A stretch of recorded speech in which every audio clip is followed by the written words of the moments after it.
He is known for being an ancient Greek, pre-Socratic philosopher from Miletus in Asia Minor.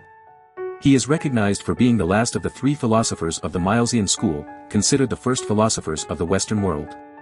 He proposed that all was made of air, with more condensed air resulting in colder, denser objects and more rarefied air resulting in hotter, lighter objects. His name is Anaximenes of Miletus. In the ancient city of Miletus, nestled in Asia Minor, there lived a philosopher named Anaximenes. Born in the 6th century BC, he was the last of the three great thinkers of the Milesian school, a group considered to be the first philosophers of the Western world. Anaximenes, a student and friend of the renowned Anaximander, was deeply influenced by his predecessor's ideas. Anaximenes believed that all things in the world were composed of air. He proposed that different levels of condensation and rarefaction of air determined the qualities of objects. According to him, denser air created colder and more solid matter, while rarer air resulted in hotter and lighter substances. This unique perspective challenged the prevailing notions of his time. Although Anaximenes' own writings have not survived, his ideas were passed down through the accounts of later scholars. He envisioned a flat and tilted earth, resembling a table, floating on a bed of air. He extended this concept to other celestial bodies, believing that they too rested upon the support of air. Anaximenes' cosmological views were a continuation of the ideas put forth by his predecessors, Thales and Anaximander. While the details of Anaximenes' life may remain shrouded in mystery, his contribution to ancient philosophy cannot be denied.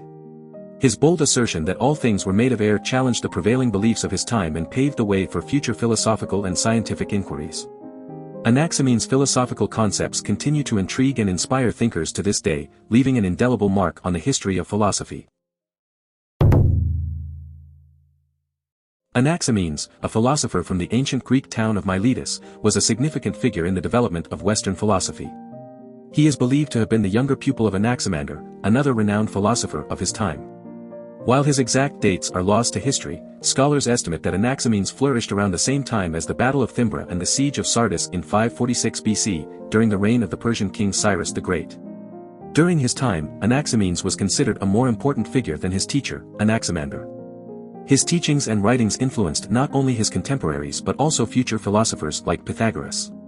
Unfortunately, none of Anaximenes' original works have survived, and we can only know about his ideas through fragments and interpretations made by later writers, such as Aristotle.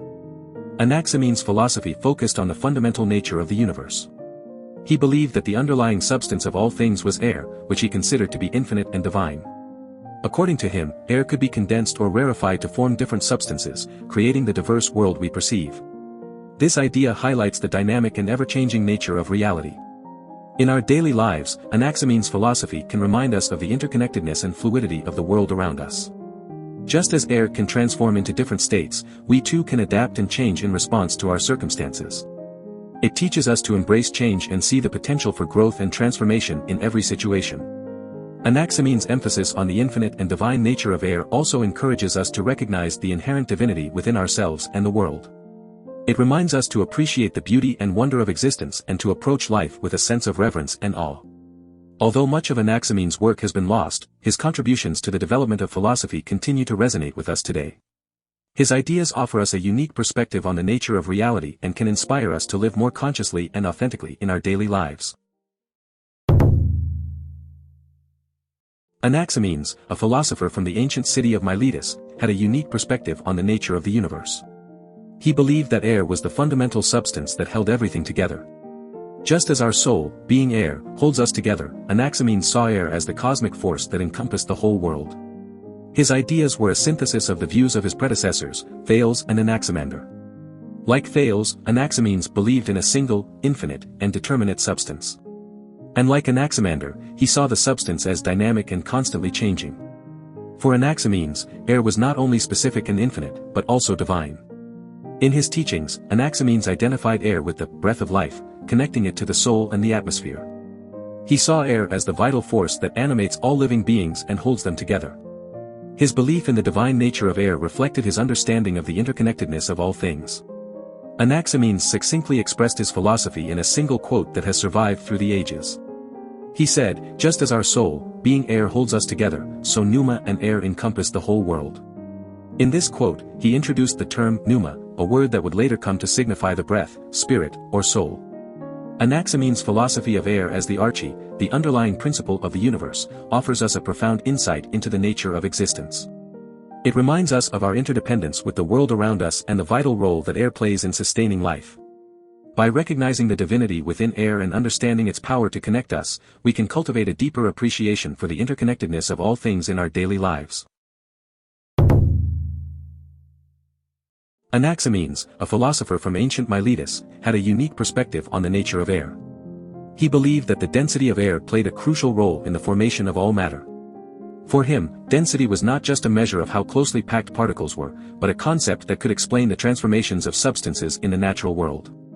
Anaximenes observed the processes of rarefaction and condensation in the water cycle and used them as a basis for his conclusions.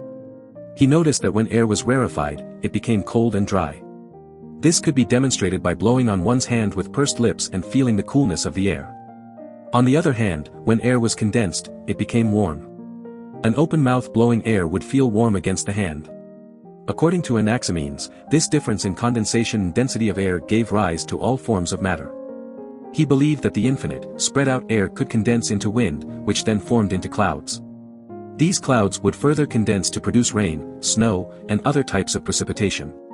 The process continued until the air was condensed enough to become tangible, forming solids like dirt and eventually turning into stones. Similarly, just as water evaporates into the air, Anaximenes believed that air could be further rarefied into fire or light. Anaximenes' understanding of the relationship between density and the transformation of matter was revolutionary for his time. While other philosophers like Thales and Anaximander recognized transitions in states of matter, Anaximenes was the first to associate the qualitative changes in hot-wet pairings with the quantitative density of a single material. However, it is important to note that his concept of density was still in its infancy and only had a weak quantitative understanding. Anaximenes' ideas about the condensation and rarefaction of air may seem abstract, but they have practical implications for our daily lives. Understanding how air can transform into different states can help us make sense of weather patterns and the water cycle. It also reminds us that matter is not fixed and can undergo constant change. Anaximenes' philosophy encourages us to observe and contemplate the natural world, finding beauty and meaning in the processes that shape our environment. Do you want to explore more philosophers? Who do you want to see featured next? Subscribe and leave a comment below to let me know. I'll see you in the next video.